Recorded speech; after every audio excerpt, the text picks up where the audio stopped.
Hello, everyone. It is Thursday, February 12th, 2026. I am Annika Spalding, the Director of Development here at the Amarillo Little Theater, and this is Thursdays at 3, where I go live every Thursday to get you caught up on what's happening this week at ALT. This season, Thursdays at 3 is very generously sponsored by our good friends at Realty Central Services. Cindy Bulla is the owner and broker of Realty Central and is a longtime supporter and champion of ALT. Realty Central is a women-owned full-service real estate brokerage providing unparalleled customer service backed by decades of experience, industry service, and property rights advocacy. So if you're in need of real estate service and you love ALT, consider heading over to amarillo.real estate. You see that email address or that web address on your screen, and use Realty Central Services. Okay, you guys, we're very excited about this. Tonight is the night. It is preview night for Jersey Boys here at the Alan Schenkel's main stage. Tickets to tonight's show are buy one, get one free. And as many of you know, students are always buy one, get one free. So what are you waiting for? If you can't make it tonight, the show will run through March 1st. So make sure to get your tickets. If you want to purchase your tickets, you can do so by heading over to our website at AmarilloLittleTheater.org and purchase them there, or you can call our box office Monday through Friday, 10 to 5 at 806-355-9991. I also want to make sure that everybody knows that our production of Jersey Boys will have an ASL interpreted show on Sunday, February 22nd at 2:30 p.m. Interpreters will be located on the left side of the theater when you're facing the stage. If you have already purchased your tickets for another date and would like to move them to this performance to sit in the deaf and hard of hearing section, please email our volunteer coordinator and box office manager, Lissa Guerin. Let me put her information up here, and she can get you set up with anything that you need. Let me do this one instead. You can call her at the box office or email her, and she can move your tickets over if you've already purchased those and want to move them to the ASL interpreted performance on Sunday, February 22nd at 2:30. Okay, let's check out our volunteer opportunities for the week. Jersey Boys begins this email was sent a little while ago, but Jersey Boys begins tonight, you guys, and we have very few signups for this weekend for ushering and concessions. If you are interested in helping us out with ushering and concessions for any of our performances for Jersey Boys, you can contact our volunteer coordinator, Lissa Guerin, and she will get you set up with a slot that works for you, whichever date is best for you. A quick reminder, if you do help us out with ushering and concessions and we have tickets to that night's performance, you can see the show totally for free. And volunteering with ushering and concessions is really, really easy. And it really helps us out. So if you need volunteer hours or if you want to see the show for free, that is a great way to do that. It's also really great people and a lot of fun. So consider that and getting in touch with Lissa if you want to help us out with that. I want to keep things moving today because I have a lot to get to, but let's do our volunteer of the week.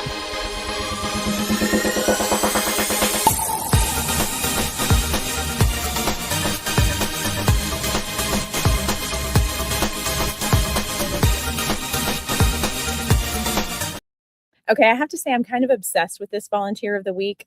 Big congratulations to our Jersey Boys. Lissa Guerin and Jen Akins nominated the Four Seasons to be our volunteers of the week this week because, and I can attest to this, they have been putting in so much work after hours and during the day to give you all the best performance they possibly can. Volunteering to do a show at ALT, especially a musical with tons and tons of choreography, is such a big commitment. And I am personally so inspired when volunteers go above and beyond what is asked of them to deliver for our audiences. So huge congrats to our Jersey Boys. That is such a big deal. And to have two separate people independent of each other nominate a volunteer of the week is really, really cool. So congrats to our Jersey Boys. I cannot wait to see this show. I'm so excited. And let's keep things going with some breaking Broadway news.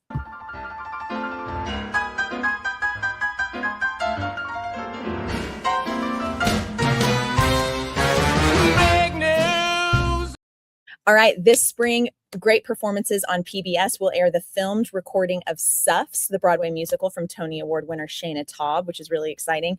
And from 6 to Satine, Kelsey Watts, who I believe is the sister of Macy Watts, who graduated from WT, the theater program over there, will be the new Satine in Moulin Rouge the musical. So very exciting, going from 6 to Satine. I just think that's so cool, and kind of a neat little West Texas connection there.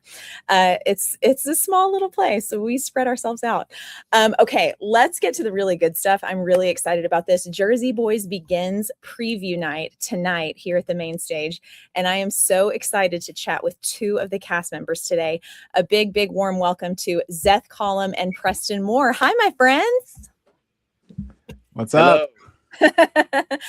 Nels was supposed to join us today, but he emailed me right before and got no sleep last night. So I fully support him getting as much rest as possible. So I'm proud of him for setting a boundary and, and making sure to take care of himself, because I know this week is really intense. How are you guys doing? I'm doing well. I think we're doing well. We're just excited for tonight. I mean, it's been going on since before Christmas, and I'm doing extra well now that I'm surprised by sharing volunteer of the week with three co-stars. That was a surprise to me. I didn't know that. That was awesome. I mean, I just have to say, like, it has been so cool for me because, you know, we do a ton of shows here at ALT, and it is really rare to see the leads in shows up here during the day. And you guys have been up here multiple times. I know you've been staying after rehearsals. I know you've been showing up before rehearsal starts. And it's just such a big commitment outside of that extra that you guys are giving to it. So to see you guys up here rehearsing choreography, going over music and all of that, I just want everyone out there to know, because they wouldn't know unless we told them. I know you guys aren't going to brag on yourselves, so they would have no idea when they come and see the show how much extra work you guys have put in. And we know you have lives outside of this and families and things going on. And so extra congratulations from me on that. That's a really big deal. Thank you. Thank you. Okay, I personally am so excited to see this show. Zeth, I want to start with you. Will you tell us who you play in the show and a little bit about who he is? Sure. I have the honor, the privilege, the intimidation of playing the legendary Frankie Valli. And so Frankie Valli is basically probably the most memorable, at least frontman of the Four Seasons. A little bit about how the story is portrayed is Frankie is a high school dropout that originally studied to be a barber and had no musical training whatsoever. At least that's kind of the narrative that's shared for history, and becomes kind of synonymous with that 50s and 60s signature of these male pop singer styles that use their falsetto to kind of become signature sound of that era. And so who Frankie is I kind of see him as, believe it or not, although he is the front man, he never probably would have got into performing if at the end of the day, Tommy DeVito did not pull him up on stage and make him do it. I think there's a part of him that enjoys the spotlight, but he's not going to necessarily seek it. And then before it's all said and done, he never wanted to be a solo artist. And eventually he was Frankie Valli and the Four Seasons, especially as Bobby Gardio wanted to focus on his passion, which was songwriting and producing. And so it's really interesting. And Jason's done very well, I think, in helping me kind of tell this story of a kid with talent. He starts at 16 years old, and then we end in I think it's the mid to late 90s, being inducted in the Rock and Roll Hall of Fame, of this person who had no intention of wanting to be a superstar, and is actually quite, in my opinion, at least how it's portrayed as a character, quite humble in his talents. And there's a line that he even says of, at the end of the day, he never wanted the group to break up, and everybody does in some way, form, or fashion. The original four do kind of break up in a way for various reasons, and it was never his intention to be Frankie Valli. And so it's a really interesting, at least portraying a character who is a real person and still alive. And it's my first to ever play someone who actually existed. To see this kind of pop icon who really had no intention of becoming that. And so who Frankie is he does have a little bit of a temper, but he's also, in my opinion, shy. He relies on other people. And so, but eventually he does have to do what is required to do what is best for the group and for the business and for his friend. Because as you see in the show, we end up being lucky that like half of us are alive because of money troubles. And I won't give much more away than that. Okay. And Preston, what about you? Who do you play? I played Bob Gaudio. Zeth sort of mentioned him. His passion was songwriting and producing. I'm the other member of the Four Seasons who actually is still alive in real life, alongside Frankie Valli and Bob Gaudio. We were actually going to invite them out. We were going to like send them something. Zeth and I thought about it. We were like, should we just like, why not? They're still like, they're alive. Yeah. Why don't we just do it and see? But shocker, Frankie's on tour. And so he's still touring in his 90s. So we passed on that. But Bob was the self-described last piece of the puzzle for the Four Seasons. He was the last one to join. He was a kid when he joined, and he kind of stuck it out. He was also the last one to leave, and him and Frankie remained partners kind of throughout the rest of their lives. As far as I know, they're still partners, doing separate things, but they have a iconic partnership, iconic handshake scene that we have in the show that's really, really touching and endearing, and they kind of have a great friendship. And we'll talk more about that, I'm sure, in a little bit. But Bob is he's kind of the calm, cool, collected genius of the group in a lot of ways. And he kind of joins, and he's like I said, he describes himself as the last piece of the puzzle. And so whenever he does join, we get to have this number, Cry For Me, when we all kind of sing together. And it's the first time that we all sing together. And I think that's my favorite scene in the whole show, is because it's like, this is the Four Seasons. It's like, this is it kind of, it just shows that phrase, last piece of the puzzle, really, really well, in terms of like, they slide Bob in and it's like, bam, dynamite, it's there. And you hear the sound and you hear why they were so popular, and it all comes together. And that's been done really well. And huge thanks to our production team, who has helped make that scene and the whole show, but that scene also really pop in the way that it does. And that's kind of Bob's MO throughout the rest of the show. I mean, he's not into the drama. There's a lot of drama that happens. And I think, there's a long scene that we have. The most dramatic scene that we have is about 11 pages long in the script. It all happens in one room. And it's like, there's probably 7 or 8 guys in there during that scene. And we talked about money troubles. It's, like I said, very dramatic. Bob doesn't speak through like that whole scene. So like through the early rehearsals, all the other guys were worried about their lines and trying to get all this blocking down. And I was like, I'm just going to sit here. Like, I just get to do nothing. And I sit here for the first like 9 pages of that 11-page scene. Gosh. I have a couple lines at the end, but that's about it. And so it's like, that's Bob though. I mean, he's calm. He doesn't really get hot-headed easily at all.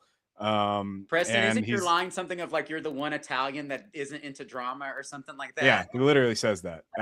So like, just getting to be kind of chill in that regard, and just be the steadying pace of the group. I think when the 3 others have a lot of interpersonal drama, and I did do great with that blocking. Jesse Neal, that's our assistant director. My blocking of sit in the chair and do nothing while they all walk around me and argue.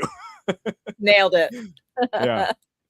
Oh my gosh. Okay, one of my favorite things when I interview people, I pay attention to how they're communicating, what's behind the words.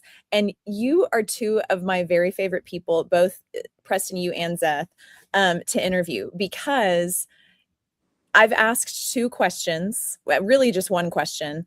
And both of you, the passion that you have for what you're doing, the research that you've done, your presence in the scene, I can see all of it just hearing you talk about the show and your characters. And it's one of my very favorite things. And just as a staff member at ALT, it makes me really proud that we have a community of volunteers.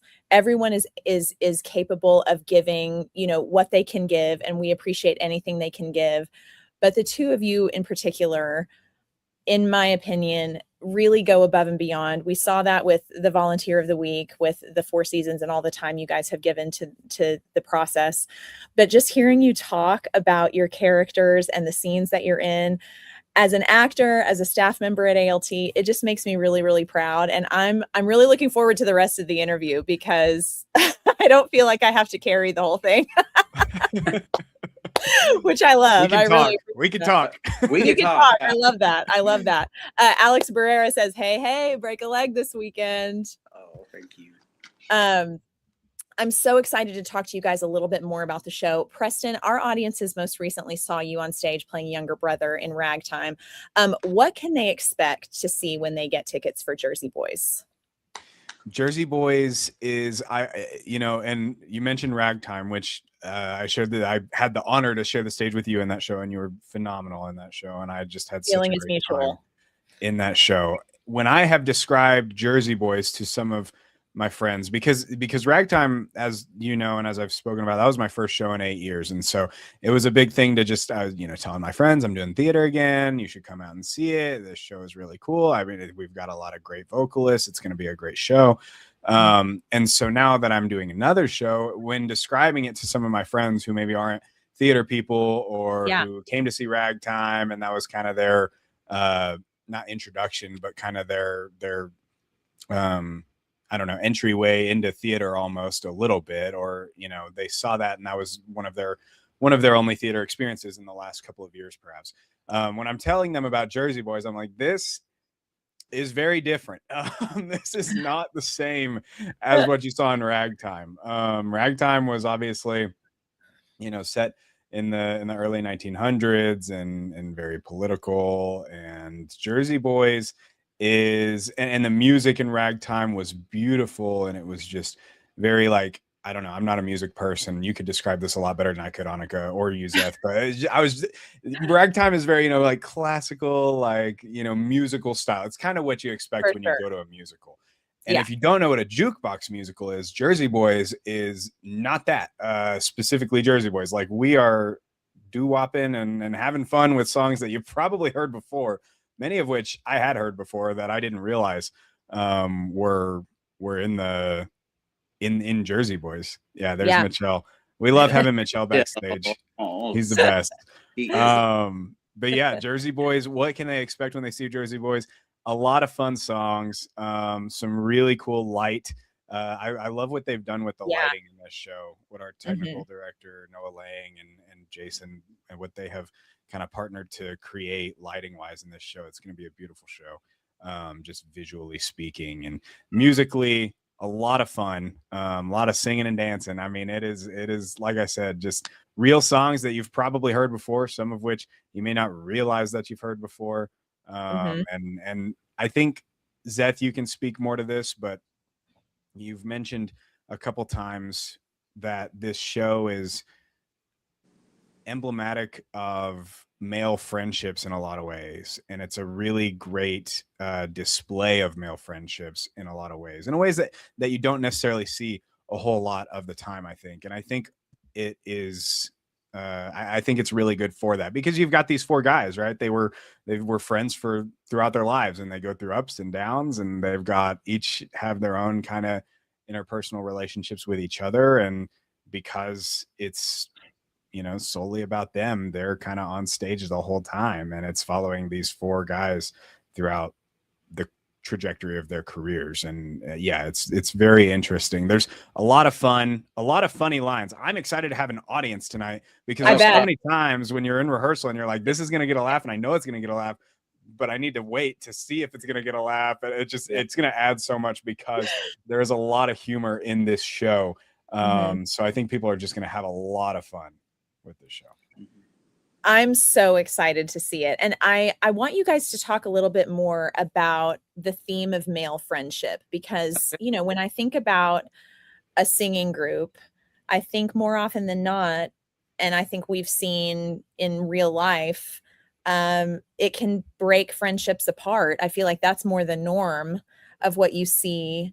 And what you guys are telling me is Bob and Frankie are still friends to this day. Not only are they alive, but they're still friends. I want to hear you guys talk about that relationship and sort of how you found it in your own way on stage here at ALT between the two of you. Well, yeah, like Preston said, I also want to kind of tell anybody who's watching, I mean, not that we don't enjoy theater as men, because, you know, we do, but I mean, this is really like a dude's musical. It really is. There is language in it. There is innuendo in it. There is drinking in it. There is one of my favorite lines, and I hope my wife doesn't get mad at me for saying it's one of my favorite lines. Nels' character, Nick Massey, has this line that is, you know, I would, and I'm paraphrasing because it's not my line, but my favorite thing is he's like, there were 3 things I was taught. You don't lie to your mother. You don't tell your wife the whole truth. And the third thing, every boy from Jersey knows that. It's got that type of humor. And I've told Preston, you know, we have a lot of plays and musicals and entertainment that explore female relationships. Like you have Steel Magnolias, you know, as I mean, I have 3 sisters. And I always affectionately say, you know, I was brought up as one of the girls because I was the eldest and I was the only boy and I had 3 sisters. But you have like Steel Magnolias, you have Little Women, and you have all these other things. And then it's kind of like, well, you know, there's like Brian's song. You know, there's not a lot of things that really explore male friendships in like a very male, you know, this is how it is. And so to your point of, you know, a lot of times they say don't mix pleasure and business and don't mix family with whatever. And at least how I've approached it, and Preston and I we were doing a little bit of character work outside, is the show is divided in your traditional 2 acts, right? But it's almost, I have a degree in English, so I love when these things are in the text, but it's also broken up into 4 seasons: summer, or spring, summer, autumn, and winter. Tommy, because he's the one who started it all, is spring. Bob Gardio is our summer at our peak. Nick is autumn, and I am winter because I'm still the one that's out there entertaining, or Frankie is. And I think you can also apply the old adage of friends for a reason, friends for a season, friends for life. And at least for me, in terms of character development, Tommy and Frankie, as you'll see, are friends for a season. They will always care for one another and they will always be with one another, but they're meant to not stay together for various reasons. And then Nick Massey is friends with Frankie because they're entertainers and they're musicians. But other than that, there's even a little subtle part that is staged that, I mean, Nikki likes the ladies and Nikki's not afraid to take away other ladies at times. And so I don't know that Frankie and Nick would really be friends outside of the group. But in some ways, I think it hurts when Frankie realizes they're not going to be friends for forever. But Bob Gardio and Frankie Valli are meant to be friends for life. And I think all 4 of us have really, as volunteer actors, really have bonded in as a group as well as individually to bring these characters to life. I think one thing I've overheard, and it's from Jen and our assistant director, of I think that in some ways we were cast very much more sometimes on, in addition to our talent. And I must say, Nels, Preston, and Diego are so exceptionally talented that it's a privilege to be on stage with them. But I do feel there's enough of, I don't necessarily believe in becoming your character, but I do think you have to have some attributes that are connections to your character. And I do think that I definitely can see Bob Gardio's calmness, coolness, it is what it is, pragmatism in Preston, for example. And that's one of the things I've actually learned from Preston, is he is cool as a cucumber about everything. And I just wish I was more like that. And I'm not. So, but I don't know if that answers the question, but there's a little bit of like character analysis. I don't know if Preston has much more to say on it. Yeah, just to echo all of that, I think you hit it on the nose. And I loved seeing some of the Facebook comments pop up. Carla Fristo has been amazing backstage. She jumped in and has been our stage manager, and she's been so awesome helping out. There she is. Yeah. She's been incredible. We like, there is so many, there's 51 scenes in this show. There's 31 or 33 or something like that in Act 1 alone. And it is unbelievable how many transitions we are working with and how many costume changes are happening oftentimes on stage, while I'm in the middle of a monologue, somebody's setting my mic and then bringing my jacket on for me to put on while I'm delivering a monologue to the audience. There's so many things that Carla has managed really, really well backstage to jump in the last couple of weeks. Zachary's in our cast. He commented as well. Andrew, running our mics. He's phenomenal. He gave me a little mini tour of the mic booth. Oh, nice. Yeah, I was like, this is so cool. I worked in television for years, and so I was like, I'm nerding out right now. I thought it was so cool. Oh my gosh, Andrew's the best. Andrew, we love you. So grateful for you, Andrew, and all that you do for ALT. Okay, Preston, you mentioned, and I chatted a little bit about this with Mo and Kaylee last week. The show has 51 scenes. For anyone who doesn't fully understand, like every show is a little bit different, but that's about double the amount of scenes that a show typically has. It's absolutely huge. 32 songs plus choreography. As I mentioned before, doing any ALT show requires a time commitment from our volunteers, really hundreds of hours when you add it all up together, start to finish. But I'm curious how this process has been for both of you. Preston, you've done several shows at ALT, as we mentioned. Zeth, you were with us for One Flew Over the Cuckoo's Nest. How is Jersey Boys different? The 51 scenes. I mean, you hit it on the head. That is different. That is so many moving pieces. I was talking with our Academy director, Harrison Stringer, yesterday. Him and I were catching up, and I was telling him a little bit about the show. And, one of the differences, for instance, in Ragtime, we had some spoken narration to the audience. There are a lot of moments in Ragtime where a character will, turn toward the audience and set up the next scene. For instance, I would go on as younger brother and I would say, the president is coming to do a rally in New York at this point. And then, that would be a couple sentences, and then I'd go off stage, and then they would do the president scene that I was not in. Importantly speaking, that's just an example, as opposed to this show, whereas it's split up into 4 seasons, right? Each of our 4 seasons, we're narrating as well, and we're in these scenes as well. And so while they're doing these scene transitions, all 51 of them, most of the time, if not all of the time, frankly, one of us 4 is delivering a monologue to the audience and then turning around to go be in that scene immediately afterward. I mean, we're going up, we're doing a monologue right there, and then I'm going to turn around and immediately go into the scene. And oftentimes the scene is like this incredibly challenging 4-part harmony that we want to get the iconic sound of the 4 seasons correctly, and we want to make it look good and has choreography. And so it's fast paced, it's moving all of the time, and that's what's been different in my experience from any show that I've done, whether it was when I was in the Academy or now as an adult compared to Ragtime. The show bleeds into itself in so many different ways, and it is all of those little scene transitions, because again, our show takes place over 40 years, to the point where a lot of it, and we're wanting, when they wrote the show, they want to fit as much of the 4 seasons real life discography into, I agree with Zachary there. They want to fit as much of the 4 seasons discography into the show as well. And so maybe we're doing medleys, or maybe we're doing one verse of a song, or maybe we're doing, a scene that's later on. There's my dad. I can hardly wait as well.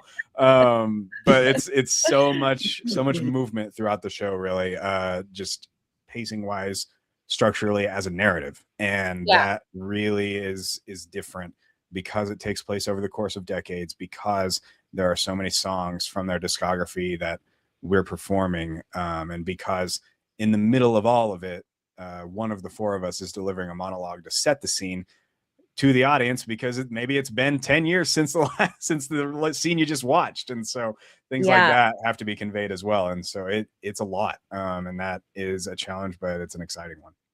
Well, let me ask you guys this. If that's the structure of the show, where you're narrating kind of what's going on and you turn right around and walk right into the scene, have you guys had any trouble with, like, wait a minute, what scene is this? What am I? Which Zeth, you're on stage. Zeth is on stage for nearly the whole show. Yeah. Yeah, it's so interesting to Preston's point. I mean, literally, we may, and it's a lot of fun and it's an adrenaline rush, especially now that we're gonna have an audience. But at the same time, it has been interesting of giving this like monologue where Jason's direction has been so wonderful of like talk to the audience like they're your friend. But then you've got to go around and be in like what we call concert mode of the songs. I think that what's really cool about Jersey Boys is, yes, it's a jukebox musical, and sometimes the songs have nothing to do with the plot. But then, especially, I feel, and I don't know if Preston and the other cast members feel this way, but in Act Two, it seems like the songs are very intentionally, at least associated with the theme, especially as the members start breaking up and leaving. Things like their version of the song "Stay" just a little bit longer. In that. People are starting to leave and let's hang on to what we've got. But literally there are times where every single one of us has to give a monologue and talk like the audience is our friend and tell a story and then jump into this like big musical number where we're giving a concert. And so it is a different type of athleticism that you don't associate with probably people who don't do theater or don't do performing arts don't associate with. You almost have to do a complete mind shift. Deliver your lines. You have to remember when that fourth wall is back up. Yeah, exactly.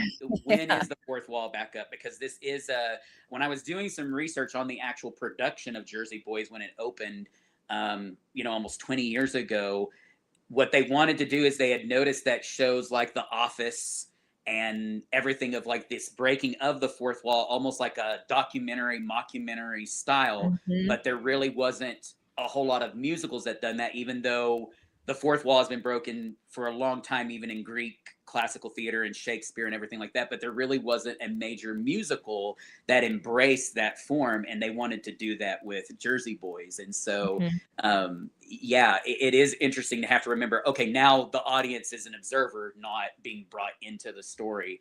But definitely I'd say one of the hardest things is finish this monologue, finish it on time. So you stay on time with the orchestra, jump into the song, and then you're almost like in a whole different type of on to be able to perform and sing. So I mean, it's we're in a whole different type of shape. You may, I feel like after doing this show mentally, physically, vocally, this is my first musical in 15 years. Wow. I have not done a musical, and it's my first. My wife and I were talking about this. I have been in the chorus and I have been a principal and had solos in musicals and whatnot. But this is really my first time to ever be a true lead in a musical. And had I known 15 years ago, hey kid, you're going to be cast as Frankie Valli, I think I would have probably not gone 15 years without doing a musical because I feel it some nights. And but at the same time, what a way to dive back in. Yeah, no kidding. But at the same time, in some ways, I do want to say this to you, Annika, and to Jason, and to Jen, and to Sean and Jesse. To me, this is kind of like lightning striking twice in a lot of ways, because being cast in Cuckoo's Nest with that opportunity with Stephen Crandall, I really just felt called to at least just try again. It was part of my life, and it's how I met my wife. But I'm not ignorant to the talent we have here in the Texas Panhandle. I got to start seeing ALT shows back in 2012 with my family. And to show up, I really thought I was going to get cast in the ensemble. I really thought, it's just a really honor and a privilege to, after you see the talent, and to your point, we have people from Amarillo area making it in New York professionally and in Disney movies. I mean, to be selected and given the chance and the challenge even to do this really is humbling and a great experience. But I also want to say, for anybody who is worried about, I've got to prove myself to be part of the ALT community, that is so not true. I have not once have I felt like I've had to earn my keep or demonstrate that I'm worthy. The ALT community is so welcoming. And so even if you just want to try and be backstage crew, I've always wanted to see what that's better. It's so better to try it out and know, yeah, that's for me, or no, it's not. And the team is just so supportive. So not only is ALT one of the longest running community theaters in the country, I would also say it is one of the most inclusive and truly patron as well as volunteer centered. And that is because of a great team that runs everything behind the scenes. Zeth, that is so kind of you to say. And just, I have to put a little of what you're saying right back onto you and Preston, because when we provide the opportunities and try to provide the, I haven't been a part of Jersey Boys. I'm just here during the day doing my thing, but we provide the opportunity and hopefully a safe environment for everyone who participates to feel like they can safely explore their creativity and do something that in a lot of scenarios could be very scary and intense, and provide a great memory for your life, a learning experience, an opportunity to showcase your creativity, to make some friends, to build your community.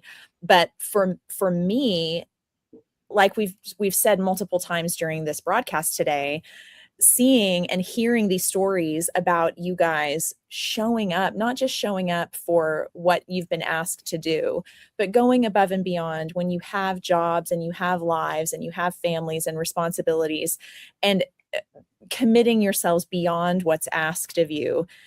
I'm so impressed by that. And I know that when we sit in the audience, we're going to feel that. We're going to know how much work you put into it. It's going to show on stage. I'm very excited for you guys to finally get an audience in here to appreciate the work that you've put in. But Zeth, thank you so much for those kind words. I feel like I want to screen grab everything that you just said and send it to the whole staff. Maybe I will, because they're working, they can't watch, but I'm going to. Valentine's from me. Yeah. Happy Valentine's Day from Zeth. Yeah. Oh my gosh, I love that. Okay, I do have to ask you guys, since Frankie Valli and the Four Seasons are such a beloved musical group, and this is largely based on the true story of how they came to be, do you guys feel pressure to please the audience that's going to be coming to hear these nostalgic songs? I think that, yes, there's a pressure, but at the same time, you just want them to feel, Kaylee, that's high praise coming from her. I was about to say, now she's been incredible. Take that and put it on yourself. I mean, yeah, I'm dead serious. Yeah. They ought to give Kaylee a haircut and let her play Frankie. I'm just saying, it's 2026. It could happen. She is phenomenal. She has been so good with costumes, so good to come. I mean, gosh, I don't know how she does it, but I mean, I'm going to say it. I mean, nothing against anybody else in the cast or us four, but my MVP does go to Kaylee Gomez. It's just, she is. Anyone who's willing to participate in a show and take on costumes. Oh, yeah, especially these costumes, because again, ensemble. This isn't where, there's 20 people in the ensemble and they do two things and then they're done. I mean, they literally are changing costumes all the time and singing and backing up vocals and helping with transitions and then you decide specific time periods. In a specific time period, over time period, because the show opens quasi close to modern times and then we go back in time. So multiple time periods. But Kaylee has just been, it's been such a pleasure to get to know and work with her. I mean, so when she says that, she better, again, screenshot it and put it on her mirror in the dressing room. Epitome of the truth for her. I agree. Kaylee, I want to ask both of you, why do you think it's important to have a place like ALT in a city like Amarillo? I think it's important to have a sense of community anywhere. I think it's extremely important in this day and age, especially. There is a lot going on, obviously, in the world, and there's plenty you can say to that. But at the same time, one of the biggest things is a lot of people grow into a comfort of maybe having a community online or a community In this day and age, everything's technological, and that's a lot of great things with that. But the downside of that, speaking personally, there have been phases in my life where I haven't had an in-person community to go do something I love with people who want me to be there. And ALT is that for me. And that is what it is for a lot of other people. And to be, again, in a place like Amarillo, Texas, not many people would necessarily think, we've said it many times, that Amarillo would be home to a community theater that puts on shows that are the level of production that ALT does very consistently in terms of talent and in terms of spectacle. But two, that Amarillo would be home to a place that is so welcoming of the arts, that is so welcoming of theater, that is so encouraging, regardless of your walk of life, whether you've done 100 musicals or whether you've done one musical. Ragtime was my first one in 8 years. Zeth, this is your first in 15 years. So we can both speak to that pretty strongly, the welcoming nature of ALT. You spoke about it already. It's second to none. And it has come to me in times and in phases in my life where I desperately needed somewhere like ALT, where I needed somewhere to go that I can enjoy what I'm doing, that I can have a goal that I'm working toward with other people who want me to be there and who are happy to see me there, and that I can reciprocate that. And ALT has been that for me time and time again when I needed it.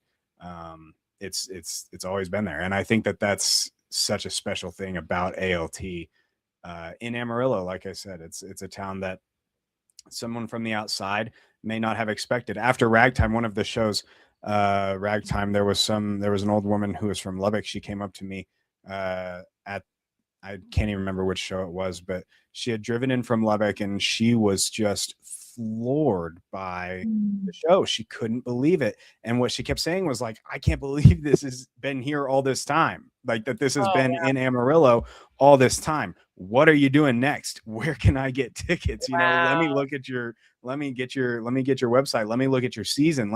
I will be back. I cannot believe this has been in Amarillo and I've been in Lubbock this whole time. I never even got her name, but she was just amazed by Ragtime and the impact that it had. And to that credit, I think a lot of, I think that speaks to how people may not expect something like ALT to exist in Amarillo. And that's just from what the public sees. That's not even from the volunteer perspective, which, like we've spoken about ad nauseum, Zeth and I can really attest to how welcoming it is backstage. And so, I think it's an incredibly special place for so many different reasons. Definitely. Zeth, anything to add? No, kind of to talk on the other question as well about pressure. I mean, if we say there's not pressure, I don't feel like we've done our job. And then at the same time, I'm so grateful for Jen, our music director, as well as Kristen Lloyd, who has been my vocal coach throughout some of this. We got to sound enough like Frankie Valli because it's the story of Frankie Valli in the Four Seasons. And at the same time, we are telling a dramatization of their story. And, I'm not Frankie Valli and I'm not going to be.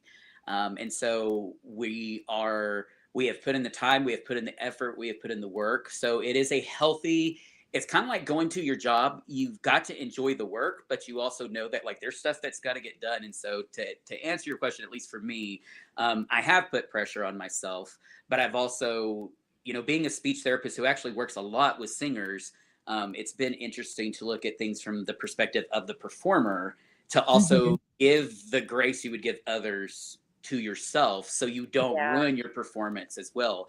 Theater and acting, and especially, is not a perfect art form. What makes it beautiful and why it's been around since, literally BC, before Christ, is that it is made by humans.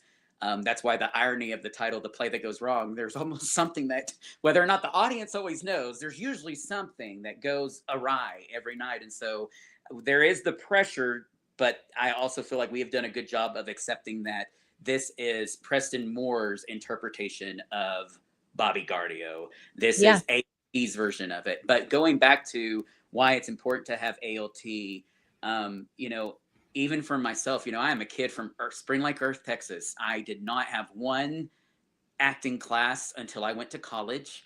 And it just shows you that there is a place for us to have quality entertainment as well as quality supportive creative expression, and to foster the arts that's not necessarily, that is truly community driven. And our area, it's not about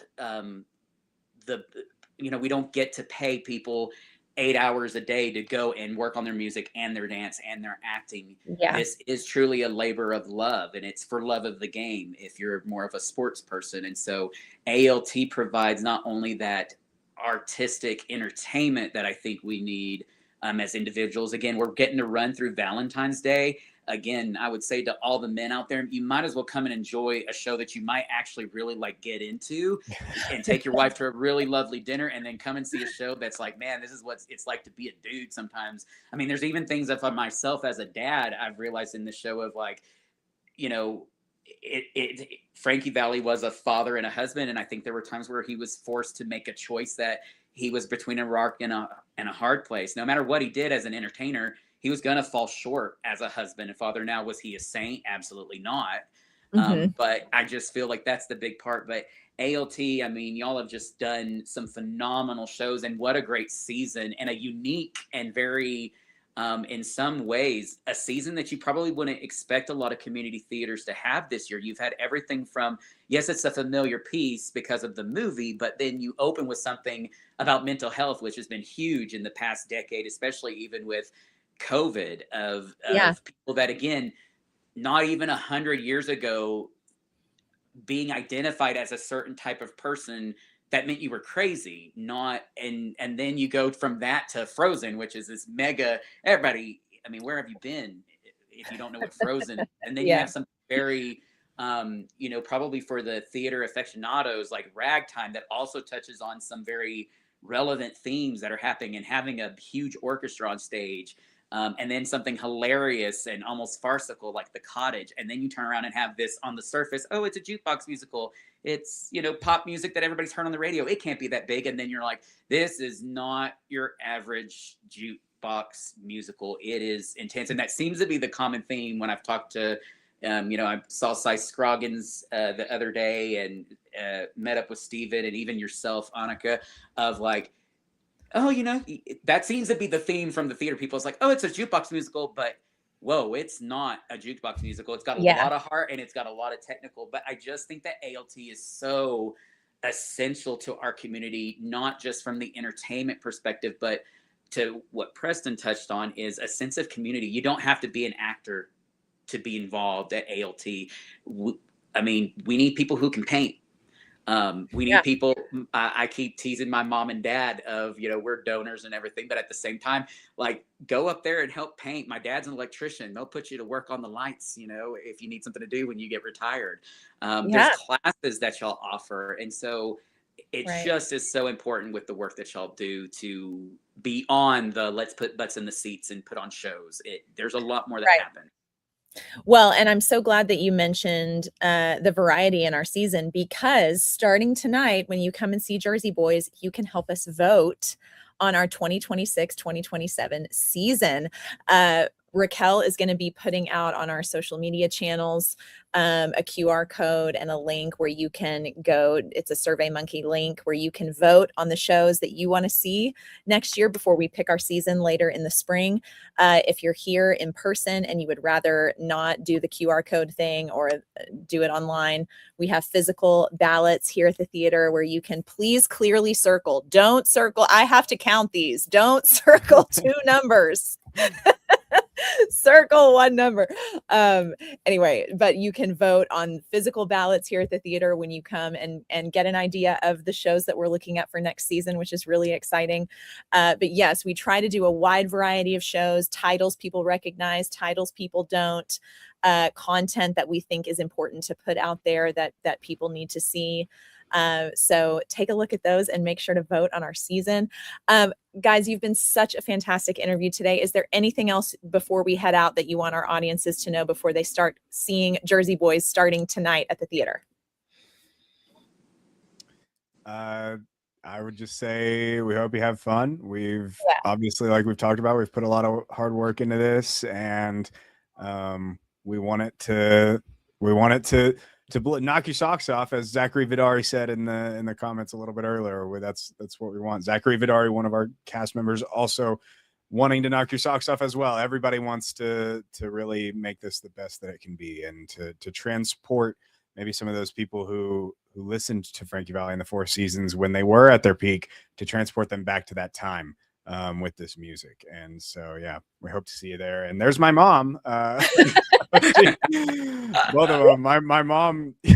Yeah, well, we love a supportive queen. Depending on when you see Jersey Boys, you may see my mom as well. We'll see about that. We're excited for the show. We can't wait to see everybody there. Yeah, can't wait to get it going. It's going to be so great. And I just want to tell you guys, I already love you guys outside of what you do on stage, but I am so grateful to have your positivity, your commitment, your work ethic involved in the environment here at ALT. We have so many volunteers who are so committed to what they do here at the theater, whether it's on stage or backstage. And we would not be here for almost 100 years if we didn't have committed people like that, committed donors, committed volunteers, people who believe in the mission of what we're doing in the art scene here in Amarillo. So I want to personally thank you guys. I'm so grateful for the hard work that you put on stage, but also just for the people you are and what you bring to ALT just as human beings. So a special thank you from me for that. Guys, that is it for Thursdays at 3. I want to thank Zeth and Preston again so much for joining me today. I know how busy you guys are this week, so I really appreciate you taking the time to chat with me. Y'all, get your tickets for Jersey Boys running February 12th. That's tonight. Tickets are buy one, get one free. Students are always buy one, get one free. February 12th through March 1st here at the Alan Shankles main stage at 2019 Civic Circle. Y'all have a fantastic weekend, and we will see you right back here next week, where I'm going to chat with more cast members and production team from Jersey Boys. Thank you, guys. Break a leg tonight. Thank you. Thank you. Bye. What a night.